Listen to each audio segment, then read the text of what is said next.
সুজলা সুফলা শস্য শ্যামল বাংলাদেশের খ্যাতি বিশ্বজুড়ে।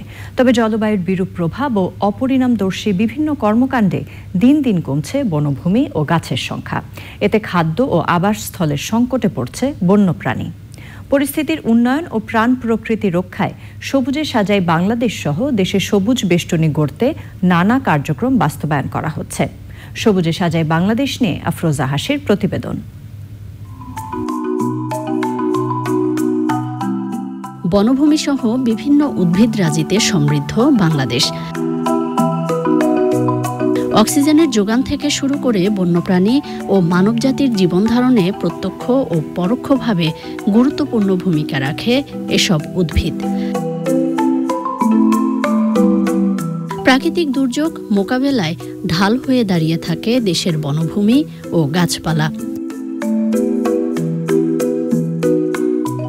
তবে বসতবাড়ি তৈরি, কৃষিকাজ, শিল্প কারখানা স্থাপন, দূষণ, জলবায়ু পরিবর্তন সহ নানা কারণে গাছপালা ধ্বংস সহ নির্বিচারে উজাড় করা হচ্ছে দেশের বনভূমি।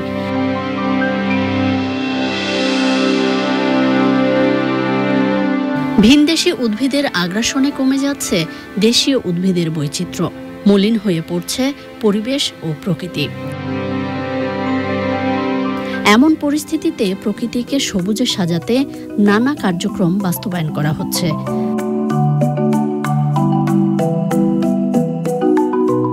বৃক্ষরোপণের মাধ্যমে বন পুনঃপ্রতিষ্ঠা করার পাশাপাশি গড়ে তোলা হয়েছে উপকূলীয় সবুজ বেষ্টনী। বর্ষা মৌসুম জুড়ে দেশের বিভিন্ন শিক্ষা প্রতিষ্ঠান, রাস্তাঘাট ও পতিত জমিতে বৃক্ষরোপণ করছে স্বেচ্ছাসেবী সংগঠনগুলো।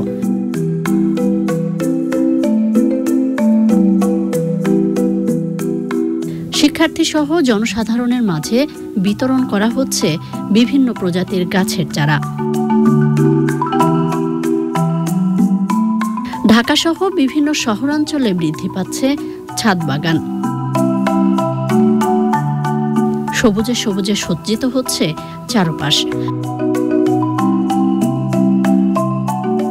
জলবায়ুর অভিঘাত মোকাবেলা ও বৈশ্বিক উষ্ণতা কমাতে বাংলাদেশকে সবুজে সাজাতে বৃক্ষরোপণকে গণ আন্দোলনে রূপ দেওয়ার কোনো বিকল্প নেই। সচেতনতা আর সবার অংশগ্রহণের মাধ্যমেই সবুজে সাজাই বাংলাদেশ কার্যক্রম আরও বেগবান করতে হবে। পাঠ্যপুস্তকে বৃক্ষরোপণের বিষয় অন্তর্ভুক্ত করে শিক্ষার্থীদের সচেতন করার পাশাপাশি ব্যক্তিগত ও সামাজিক উদ্যোগে আরও বেশি বৃক্ষরোপণে উৎসাহিত করতে হবে।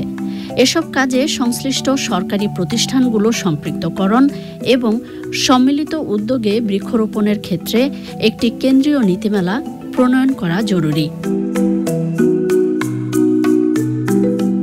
তবেই ভবিষ্যৎ প্রজন্ম পাবে সবুজ ও সমৃদ্ধ বাংলাদেশ।